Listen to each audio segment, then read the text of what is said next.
Para sa dugang nga mga balita sa Bacolod City, kag pila ka lugar sa Western Visayas, mangin kaupod ta si Adrian Prietos. Adrian? Yes, Jers, mga kapuso, madamong inya salamat. Sa Bacolod City naman, babae, niya ginapahig drug personality gintiro patay. Sang wala pa matumod nga suspect. Yaring balita nga itong gintutuka. Nagtublag ang katulugon sa mga residente sang Purok Tahong, Barangay 3, Bacolod City, sang nabatian ng lupok. Las 3:40 kainas ang kagahon. Nakibot na lang kami, namurag-buragan kami. Lupok lang na batian na mo, nakibot lang kami.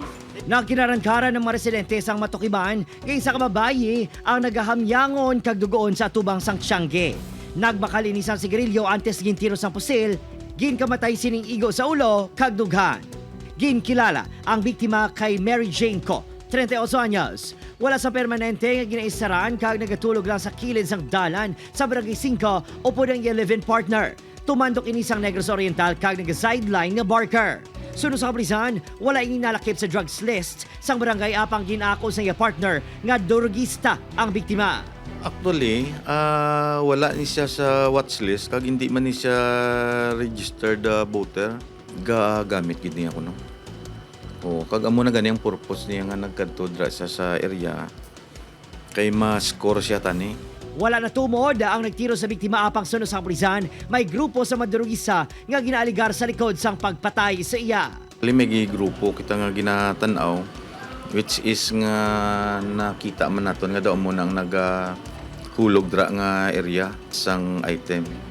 So amo pa ni ang aton pagid nga pagapadalman para at least locate nato ni nga grupo. Pag ako ni Major Tolentino, mabudlay ang pagkuha sang testimonya sa lugar nga ginakabig drug hotspot sa kaprisan.